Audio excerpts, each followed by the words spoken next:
Heavyweight boxing fans, what's the deal? All right, man. So this heavyweight showdown between Wallin and Kauffman will be happening August 15th. It will be on Showtime, by the way, man. So we'll be able to check the fight out.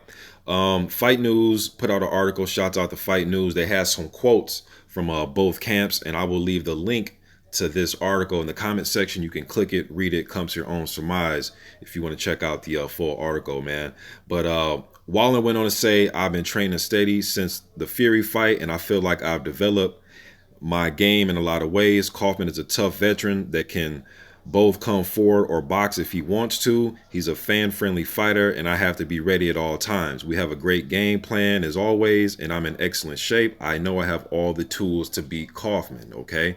That's what Wallin had to say. And Kauffman came out and says, this is my first training camp in 7 years without Brother Nassim Richardson.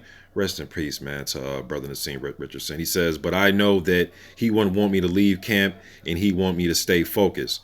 Having him pass away while I was in camp was one of the hardest things I've had to deal with, but there's adversity in every camp I've had. I wouldn't feel right if there wasn't adversity to overcome. My father Marshall stepped back in as my head trainer. We know we're facing a young, hungry fighter, but I have more experience than him, and I don't think he can last 10 rounds with me when I'm 100% like I'll be August 15th. All right. Now I know Otto Wallin going into that fight with Tyson Fury. Wallin, I know they did a segment about his father passing away, man. So, um, when fighters go into fights like this and losing somebody, whether it's a trainer or a father or just somebody close to you, man, sometimes it can have you go in there and fight with a chip on your shoulder. The most memorable, a lot of fighters go through this, athletes, but the most memorable one is, James Buster Douglas with his loss with his mother, then going in there and fighting Mike Tyson and shocking the world. But just looking at the rankings here, man, I'm gonna break down the fight in a minute. But looking at the rankings here, Otto Wallin, to my surprise, I thought he'll be in more of the sanctioning body's top 15. But at least the Fight News rankings, I haven't went to all these sanctioning bodies website individually, but the Fight News has everybody's rankings up. I'm not sure how fresh this is, but they have Otto Wallin number 15 by the IBF, and that's it. I don't see him in any other the top 15 sanctioning bodies. All right.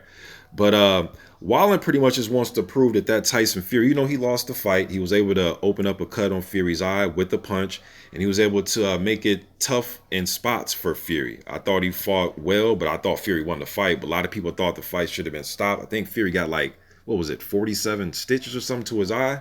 I've seen fights stop on less, you know what I mean? But Wallin fought a decent fight, especially for a guy that we thought was going to go in there and get his ass kicked.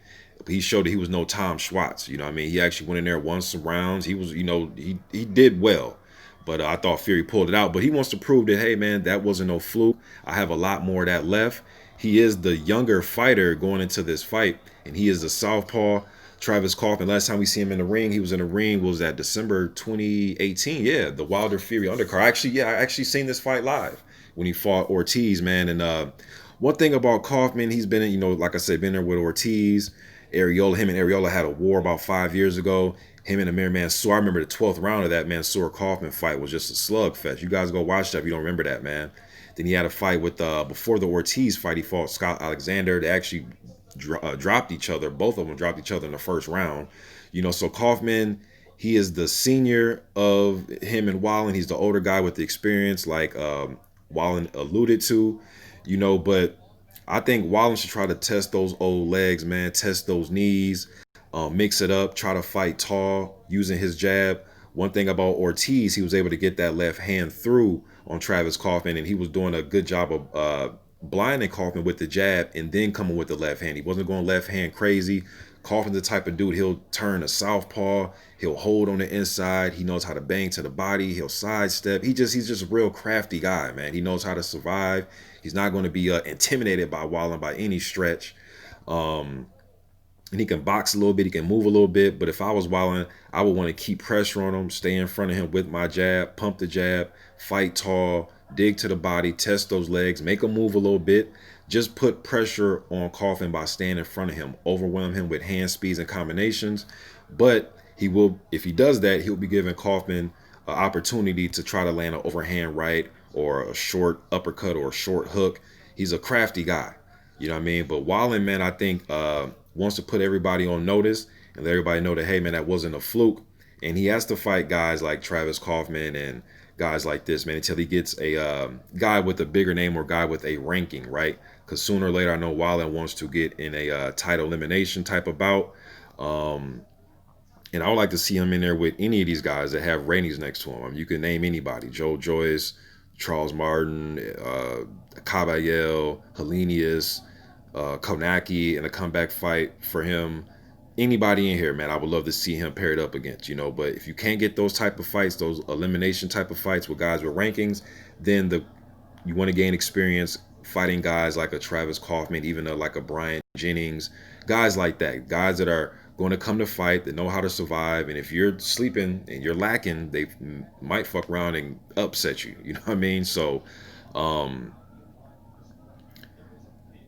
nice little. I won't call it a stay busy fight, man, but it's a good fight against an experienced, crafty veteran. You know what I mean? I will say that. But yeah, I can't wait for this fight to happen, man. August 15th is going down on Showtime. Just giving you guys some little updated news on what both these fighters had to say out of their camps. You guys let me know what you think in the comment section. I'm gone.